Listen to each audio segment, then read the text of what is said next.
Hello and welcome to an all-new series of the F1Stop show. We're back with a new logo, new name, and most importantly, new regulations. I'm your host, Samuel Oney, and with me is Wes Spearman. Wes, how are you today? Yeah, I'm pretty good. We've just had, a few hours ago at time of recording, the Aston Martin launch. We've had Red Bull and Haas release their cars as well. I think the cars themselves, new aero regulations, etc., look a lot cooler and a lot sleeker than what's come before. But yeah, I'm good. How are you? I'm very good. I'm very good. All right. As you said, new regulations, new era of cars. So without further ado, let's just jump into it. Right. So car launches are underway, and we've already had 3 launches so far. Starting off with Haas. Now, we now know from last year, Haas's car livery was pretty much underwhelming, should we say. Wasn't really the best. Now, fast forward 1 year later, what are your thoughts on it? It's pretty much the same as last year. It's just a copy-paste job. But I think with this year, they've actually made it slightly worse. I mean, just looking at the pictures now, and again, as I say, it is very, very similar to last year. Sort of white car with red and blue stripes, obviously to do with the Russian branding, your alkali. Obviously, Dmitry Mazepin, I think that's his name. Owner, well, not owner of the team, but obviously title sponsor, Nikita Mazepin, driver. And yeah, as I say, it's a copy paste job, but I think they've made it worse because there's a bit more white space on there this time. You can't. It looks okay, but it's just more white than last year. There's not as much color to it. Yeah. I mean, if I got someone to design my car for F1 or any other motorsport discipline, I'd want more. I want to make it attractive. I want to make it appealing, striking to someone.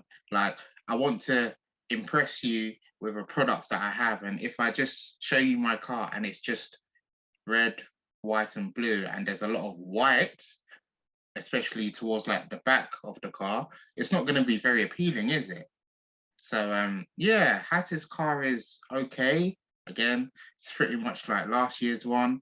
But apart from the car itself, one thing that I really like about these new cars is that the nose is slightly slimmer than last year's.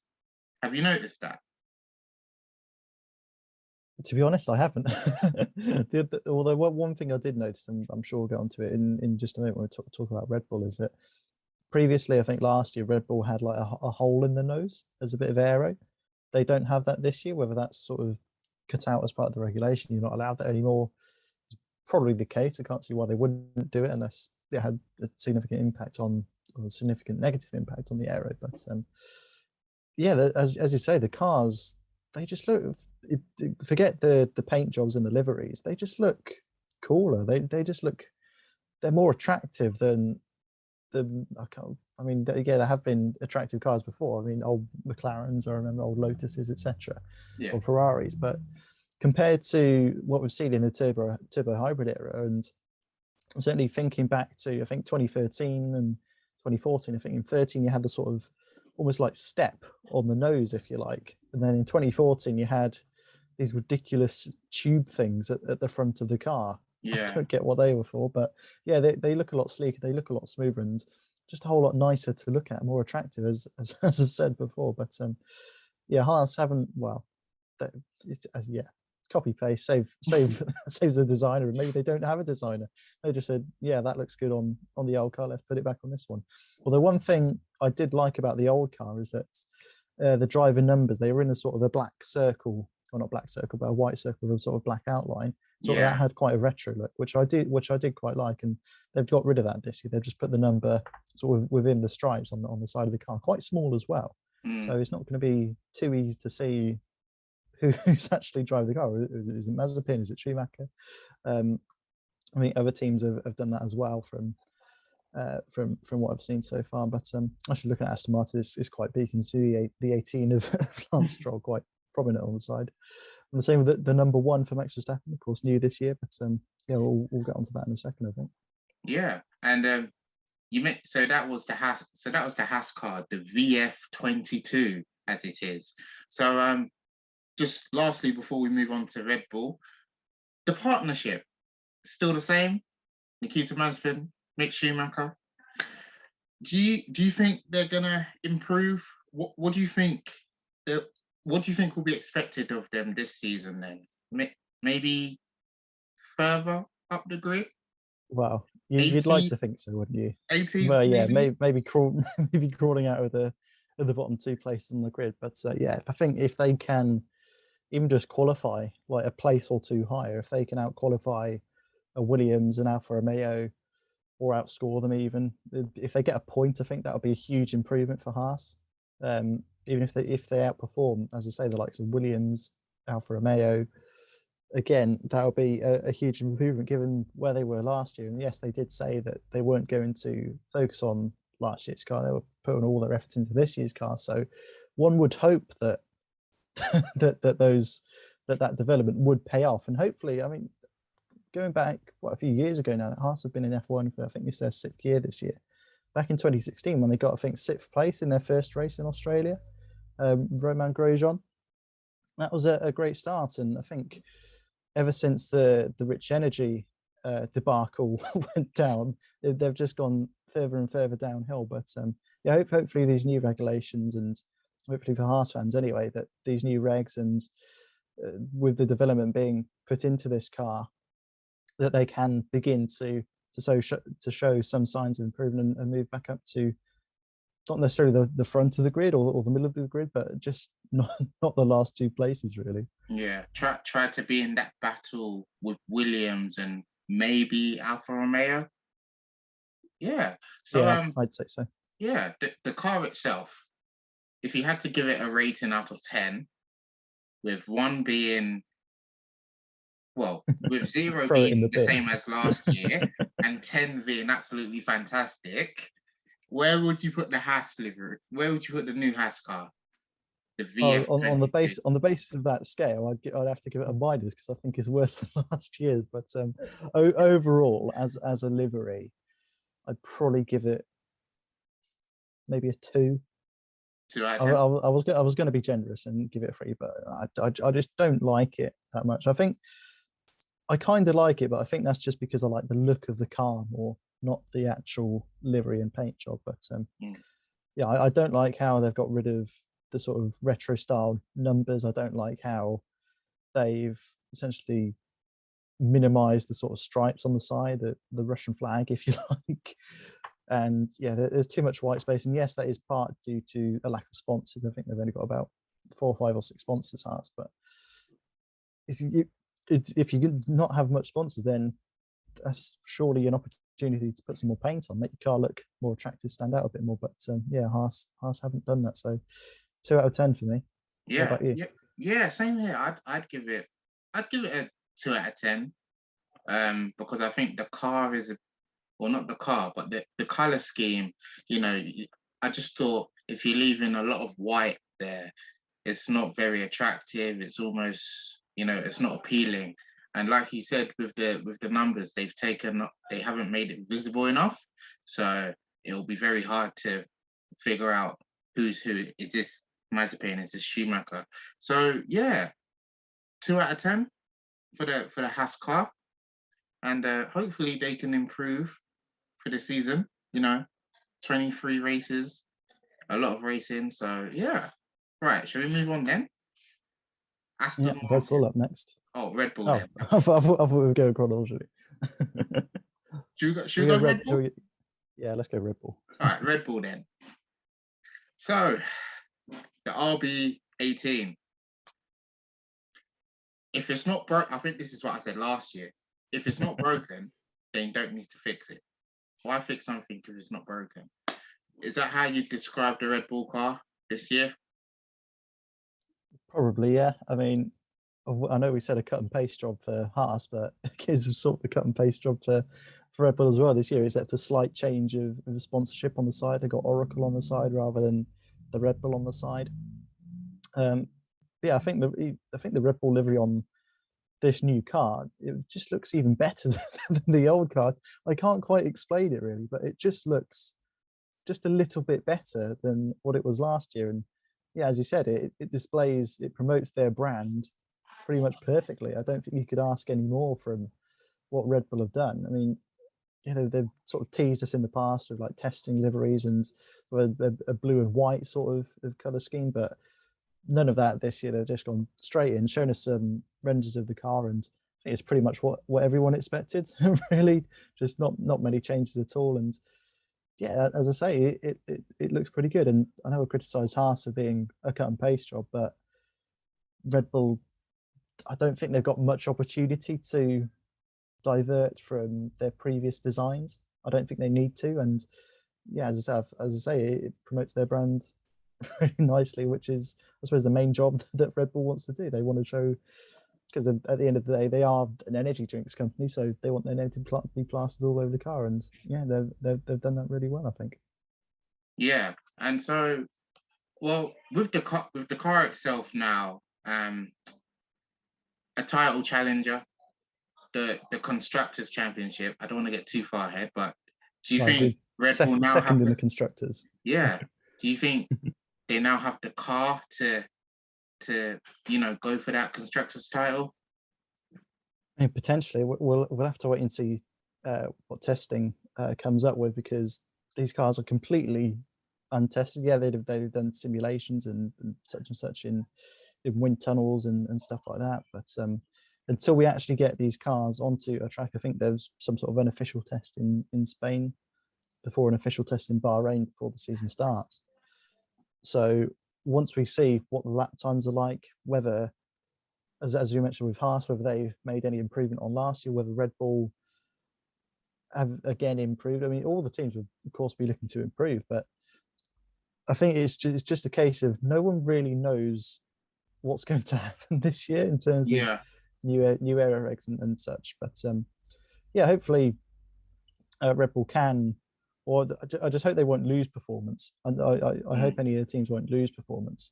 Obviously, some will, some would have lost performance, whereas others would have gained. But hopefully, Red Bull can stay there or thereabouts. Last year, I think second in the constructors is a good result for them. Of course, they'd be aiming for first, but they got Max, the car last year got Max the world championship. So to say that, some listeners will be saying, well, Massey got Max the championship last year, but yeah, if they can challenge, if Max can challenge Lewis again this year, then I think that's a good outcome for Red Bull. What do you make of Max's new car number 1? No 33. I think it's great. I think it's nearly 10 years since. It's nearly 10 years since we've seen the number 1 on a car, because I think the new number system came 2013, 2014, where drivers could pick their own. Yeah, it's Max's choice, I suppose. If he's world champion, why shouldn't he race with number 1? In the past, it's not having the number 1 on the car often meant you're the world champion, because it's only relatively recently have the driver's own numbers been displayed on the cars. Before that, it was wherever you finished in the championship. Yeah. But it is going to feel a bit odd not having Max Verstappen 33 on the side of the car, or when you hear on the radio like, oh, car number 1 has been investigated for such and such. There's a number 1, not 33. You say it'll be a bit odd and take some getting used to, but yeah, I do quite like having the number 1 back on the grid. What's your favorite number? And would you have it on your car, on your F1 car? I would probably go with the number 6. But it's not because I'm a fan of Latifi or Nico Rosberg, but it's just the fact that 6 is the most number of runs you can score in one hit in cricket. Yeah, of course it's cricket related, being me. Oh, that's good. What number would you have? Well, my favorite number is number 10. So I'm in pretty good company with Pierre Gasly. So yeah, that's true. Pretty good company with that. Not too bad of a teammate, Pierre Gasly. But yeah, you know, a new #1 with Red Bull. And yeah, hopefully, well, we'll see if Max Verstappen can defend it. And then lastly, for the evening, recently, Aston Martin, they launched their cars today.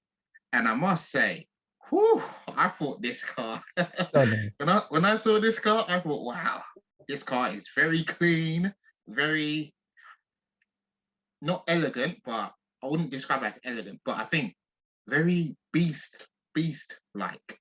It does, yeah. It just looks, I know I've said this before, but sleek and smooth, and Yeah, as you said, clean. It just looks. But yeah, there's a bit of a color change with sort of the neon yellow, if you yeah, like, instead of the pink, because obviously they've changed sort of title sponsors. They've got Aramco instead of BWT, I think it was last year, who've gone to Alpine. So maybe we'll see some pink on the Alpine car this year. That's one to look forward to. Yeah, I just think it just suits Aston Martin's sort of colors and brand again really well. You've obviously got the sort of British racing green, which British built car, you would expect that really. And yeah, it just looks good and just so much better than last year. Again, I think that is in part due to how sort of smooth again the cars look this year. But yeah, it just look, I can't quite put my finger on it, but it just looks good. I think it's the best of the three so far.